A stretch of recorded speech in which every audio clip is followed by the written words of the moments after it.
Hey guys, Spin Doctor, how you doing? Today I'm going to really show proper mechanics in throwing a curveball.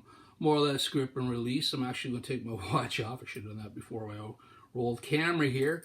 The reason I'm doing this is I have a lot of kids asking me, Coach, how do I throw a curveball?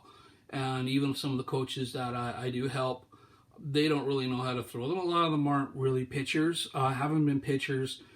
They've taken the Baseball Canada clinics, but we don't really cover that in the Baseball Canada clinics as we should. It should be the basic mechanics on the throwing, delivery, proper mechanics that way.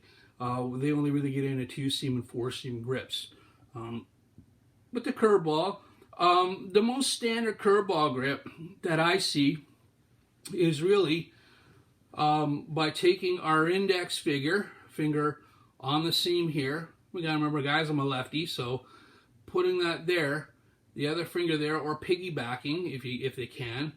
The rest of the fingers are just gonna go off to the side. Some guys don't use them. Some guys are right there with it, and the thumb underneath the ball there.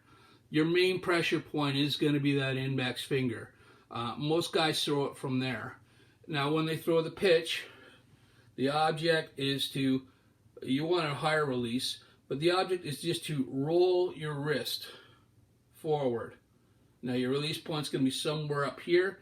The wrist action when you're throwing that release is like so. It's not this, turning it over. It's a forward rolling. I tend to let mine just actually roll out of my wrist that way, and I get some pretty good break because my arm angle is usually about 3/4, and I get a really good depth on mine, but a bit of lateral break, which is the deception I want, is that depth. One of the grips, the alternative grips that I'm teaching my guys right now that got bigger fingers, is actually, instead of up here, I rotate the ball down here. Again, the pressure's on. Now they can do it two ways. Often I have them put the pressure on the index finger and they use that. It's more of a power curve, power slurve, same rotation, same type of motion with the curveball, and it's more of a slurve because you got a little more power on that index finger, or the same grip and you just have your pressure point on your middle finger, and that's going to give you a more slower curve and a little more break.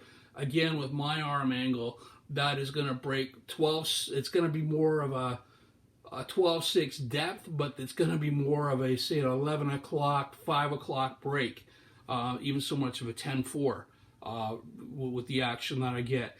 For me, with a curveball, the most important thing is the depth, the breakdown. Laterally, if it's a flat plane and laterally moves, well, you just might end up missing your spot, but finding the sweet spot on the guy's bat, and that's just going to be a big long fly and go out of the park. So you want to make sure that you got that rotation forward, the palm's going to finish down, and you got that depth in the pitch. So those are the two. Those are the curveball grips, and again, these are just two that I use. It doesn't mean there aren't other ones out there. I've seen guys throwing curveballs off the two seams. A little more difficult because of you can't really get a grip on the seam that way, but I know guys that do throw it like that. It's just really what you're more comfortable using.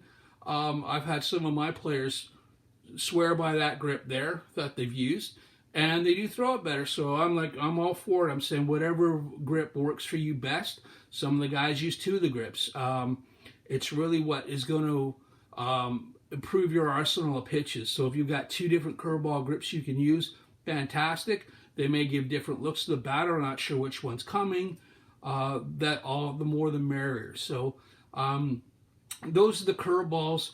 Like I said, the important part of this is to make sure that they are rolling the wrist forward and that the palm is finishing down and not over inverted.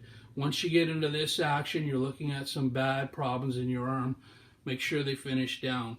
The other analogy I've had for that is throw it like you're throwing a water bottle. As if you were throwing a water bottle. So that's another way to do it.